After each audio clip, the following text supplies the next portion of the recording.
मागच्या 28-29 तारखेला कंधार, लोहा आणि नांदेड जिल्ह्यात जी काही अतिवृष्टी झाली, फार मोठी अतिवृष्टी झाली आणि फार मोठं एक नैसर्गिक संकट, त्याच्यामध्ये शेतकऱ्याचं, व्यापाऱ्याचं, कष्टकऱ्याचं फार मोठं या भागातलं वित्तहानी आणि शेत जमिनीचं पिकाचं नुकसान झालेलं आहे. पण आठवडाभरापासून सरकारने या बाबतीतली कुठलीही मदत करण्याच्या दृष्टीने गंभीरपणे पावलं उचलली नाहीत किंवा दखल घेतली नाही. म्हणून त्याचा निषेध करून खरं तर अशा आपत्तीच्या प्रसंगी तातडीची मदत देण्याच्या ऐवजी पाहणी दौरे करत आहेत. आम्ही त्याचा निषेध करतो आणि ह्या सगळ्या गोष्टी त्यांना लक्षात याव्यात म्हणून आम्ही साधारण बुधवारी 3 सप्टेंबरला 11 वाजता एक दोन्ही तालुक्यातल्या शेतकऱ्याच्या वतीनं किंवा नुकसानग्रस्तांच्या वतीनं एक मोर्चाचं आयोजन केलेलं आहे. आमची विनंती आहे की या मोर्चामध्ये आपण मोठ्या प्रमाणात सहभागी व्हावं आणि खरं तर आपत्तीच्या प्रसंगी सरकारातल्या लोकप्रतिनिधीची आर्थिक मदत करण्याची तातडीची जिम्मेदारी असताना सुद्धा हे या बाबतीत गंभीर नाहीत.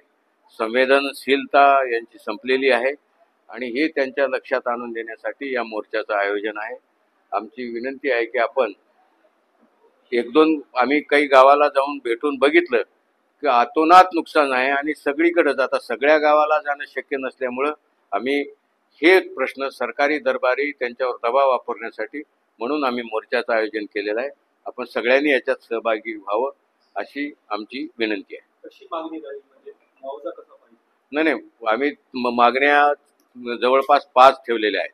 एक तर नदी नाल्याकाठचं जे काही खरडून गेलेलं आहे त्याचं किमान प्रति एकरी 1 लाख रुपये नुकसान भरपाई द्यावी आणि संपूर्ण पिकाचं नुकसान झाले त्याच्या पंचनाम्याच्या वगैरे लफड्यात भानगडीत न पडता एकरी 25,000 रुपये खरीपाच्या सगळ्या पिकांना मदत करावी.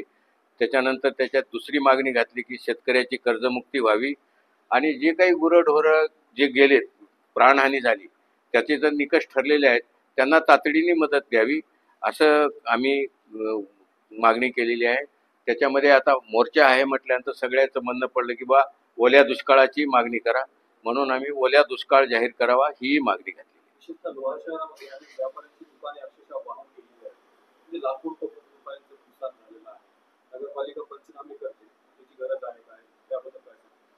नाही, ज्यांचं नुकसान झालंय, वित्तहानी मग शेतीची पिकाची असो किंवा व्यापाऱ्याची असो किंवा घर संसारातलं साहित्य किंवा गुराढोरांचं साहित्य, शेतकऱ्याचा गोठा असो, जे काही साहित्य वाहून गेले, ज्यांचं नुकसान झालंय त्या नुकसानग्रस्तांनी या उद्याच्या मोर्चात सहभागी व्हावं.